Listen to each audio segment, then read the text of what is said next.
ګرانو کتونکو سلامونه. الف خان شیرپو ویلفیر فاونډیشن ته دغه بېوسه خلک راځي. دغه یوه خورکې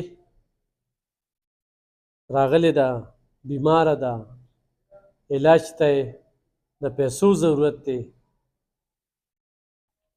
نو ضرور ورسره مدد وکړئ. تاسو د کوم ځای؟ موږ د پړانګ نه جوګي یو. څو بچي دي؟ 3 بچي مې دي او خاوند دی؟ خاوند مې ټاټکي مزدور دی. او بل هفته کې تاسو مونږ ویډیو کړله او خلک بس همداسې رنګونه کوي، بس لکه سرنده ده سره کولی نه شي او بې فضوله خبرې کوي. فضولي به دا د خلکو عادت دی، دوی خپله مور او خور نه لري او چې کمنټس ته کښېني نو بیا به کنځلې کوي.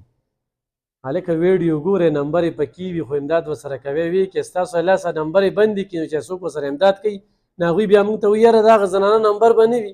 زه ورته وایم ای صاحبه هغه غریبانان دي، دا یو موبایل ورسره دی، هغه یو نمبر یې را پیدا کړی بلاک یې کړه، موږ ورپسې بیا کلي ته نه شو تللی. د پړانګو ماجوکي اوسېدونکي دي. څه بیماره یې؟ د نوم پرده مې شلېدلې ده او دا راغلی راته نس یو تن پیسې را لېږلې وې چې پښتون وبکې. صحیح. ښه کور دې خپل دی؟ نه نه نه د کاري کور دی. بجلي بجلي مې پردې ده، بس اوسه پورې مو استعمالولی شو، اوس هم نه شو استعمالولی، بس لرم که کټم که. ته څه وایې چې څوک را سره مدد وکړي؟ بس چې څوک را سره مدد کولی شي چې علاج وکړي. علاج وکړو. مورې څه به وایې؟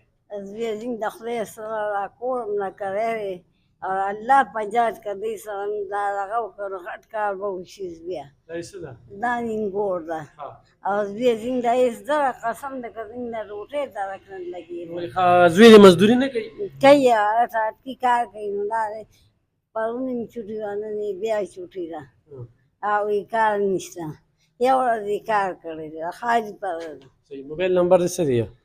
موبایل نمبر هغې کې دي ما سره باندې موبایل اوس پیسې پورې ګرانو کتونکو دا خوراکي خبرې تاسو واورېدې. 3 بچي دي، خاوند یې ټاټکي مزدوري کوي. د دې د نوم دا پرده چې کومه ده دا شلېدلې ده، هغې باندې خرچه راځي. څونه خرچه پرې راځي؟ 1.5 لاک روپۍ خرچه پرې راځي. 1.5 لاک روپۍ خرچه پرې راځي. په ټاټکي کې دا ګرانه ده، خېټه وساتي، د بجلۍ بل ورکړي، د کور کرایه ورکړي او که نه دغه علاج پرې وکړي.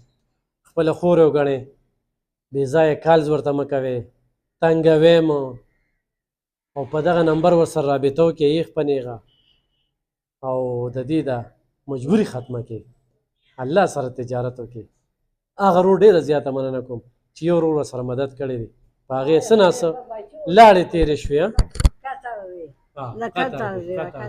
الله دې خوشحاله ساتي او بالکل ورسره تعاون کولی شي. ډېره مننه.